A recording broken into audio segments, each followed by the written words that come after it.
Bumble knows it's hard to start conversations. Hey, no, too basic. Hi there.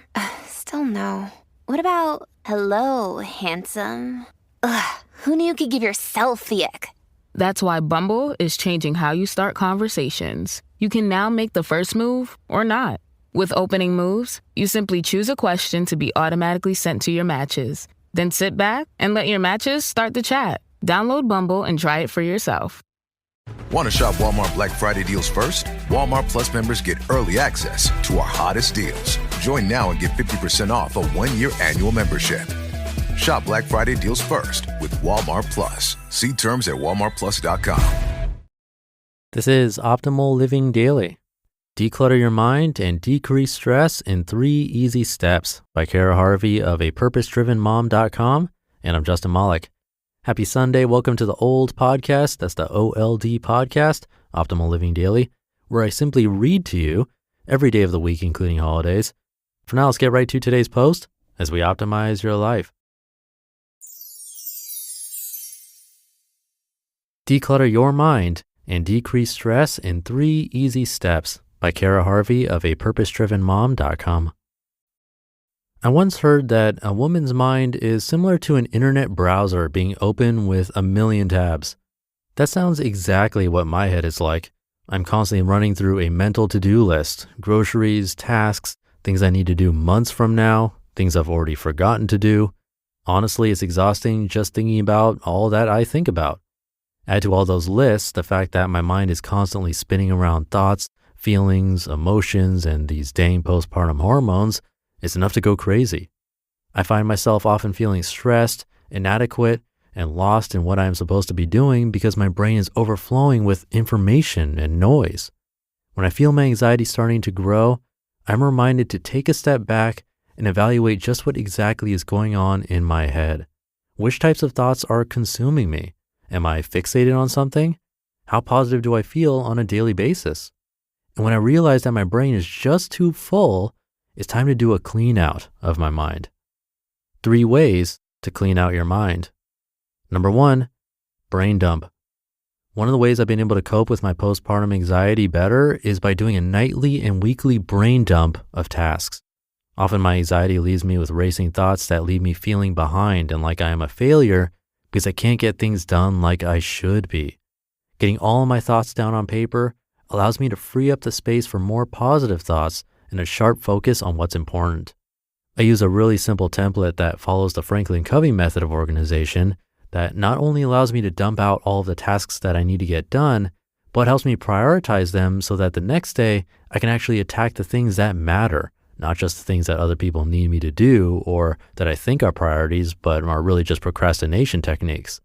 Using quadrants, I can get down all of the thoughts of tasks that I need to complete, projects I want to work on, or goals I'm dreaming of. Quadrant 1 contains all the things that are important and urgent to complete. This could be something I have to pick up from the store for dinner the next day, or a work email I have to write or respond to first thing in the morning. Quadrant 2 is all of the things that are important but not urgent. Examples of what could go in this block include things like plan your child's birthday party, make that dentist appointment for next month, or work on your meal plan for next week. Quadrant 3 includes things that are not important but urgent. Now, I'm not saying some of these examples aren't important to someone, but they just might not be to you. This could be things like make those homemade cupcakes for the bake sale tomorrow because you know you can just buy them, right? Or go out of your way to pick up something a family member must have at the store near you. Finally, quadrant 4 contains all those things in your mind that are not important and not really urgent at all. Let's call these ones time fillers or ways you procrastinate. This could be the fact that you want to rewatch all of Grey's Anatomy before the new season starts, or rearranging your closet. By using this form when I do a nightly or weekly brain dump, it saves me time because as I write things down, I can categorize them and refocus myself for the week with getting done the things that must get done and that matter. Number 2, evaluate your circle. Another great way to start to clean out your mind is to see who you've been spending time with. Now, don't get me wrong, I love the people in my life a lot, but there are some who are just energy vampires. Do you ever stop and evaluate the mood you are in after you talk to specific people? Are you irritated? Does spending time with them cause you to complain or gossip more? Does your productivity stop when you have certain friends stop by for a little bit? We are the average of the 5 people we spend the most time with, and when you notice your brain getting more full of stuff that doesn't matter, such as gossip or negative thoughts, you should stop and see who you've been around. If you're primarily around people who complain a lot or always play the victim, you'll find that to be what happens to you as well. If there are people who get stuck in others' drama or always gossiping about what they see on social media, I bet you find your head getting clouded with the same types of thoughts. And if those people aren't very ambitious or goal-oriented, well, you get the picture. That being said, I don't think you need to just cut people out of your life, but I do think taking a space break is not a terrible idea. When I realize and can pinpoint which people in my circle seem to be changing my mood or mindset the most, I either take some time away from talking to them, I may even unfollow them on social media for a while, or I try to become more aware of how I'm changing as a result in spending time with them. Sometimes just a day or two is enough to get your head on straight, let you put on your positivity panties and get moving.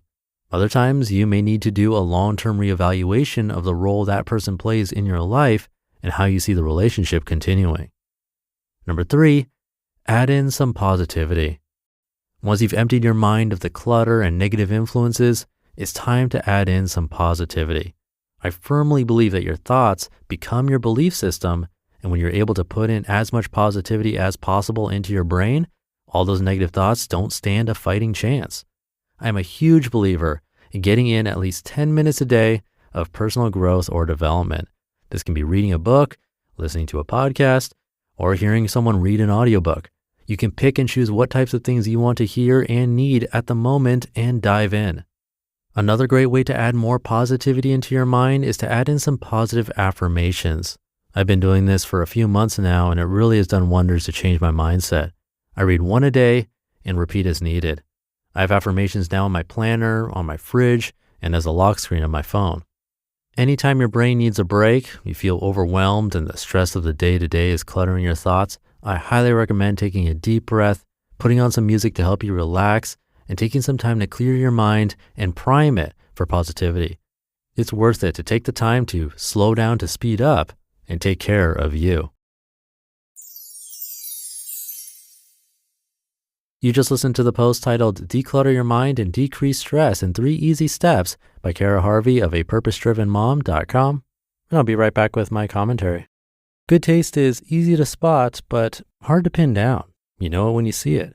With your car, you want something sophisticated and daring, yet classic, approachable, but with an air of opulence. That's where the Range Rover Evoque comes in. The Range Rover Evoque is charisma in motion, art and craft in equal measure. Its exterior is a quietly bold expression of Range Rover DNA with a floating roof, continuous waistline, and 3-dimensional grille that give it a captivating character. Inside you'll find a calm, minimalist cabin anchored by a tactile gear shifter where clean lines, sumptuous materials, and advanced technology come together. Make a statement in the Range Rover Evoque. This elegant SUV elevates every drive, offering a new dimension of refinement and luxury. Whether you prefer a modern aesthetic or a warmer, authentic appearance, the Evoque's interior can be tailored to your taste. Ready to experience sophisticated design and premium materials in motion? Explore the Range Rover Evoque at LandRoverUSA.com. Want to shop Walmart Black Friday deals first? Walmart Plus members get early access to our hottest deals. Join now and get 50% off a 1-year annual membership. Shop Black Friday deals first with Walmart Plus. See terms at walmartplus.com. I'm a huge fan of the brain dump. I learned a technique in sociology class in college where you don't stop writing. You're not allowed to stop. You just keep going, even if you can't think of anything else to say. And maybe that's really the best time to stop. And no one else should read it. You can even throw it away after because it shouldn't be very valuable content, but it helps you release all that junk in your head. I find it helps a lot. And don't type it. You have to write it. The only rule is to not stop, even if you have to write, I can't think of what to say. I can't think of what to say like 3 times, then so be it. But try that out. It's a great way to mind dump. Also, she has the quadrants in her post. You can save that and print it out. The link to her article is in this episode's description. But I'll leave it there for today. Have a great rest of your weekend if you're listening in real time. I'll see you tomorrow for Minimalist Monday, where your optimal life awaits.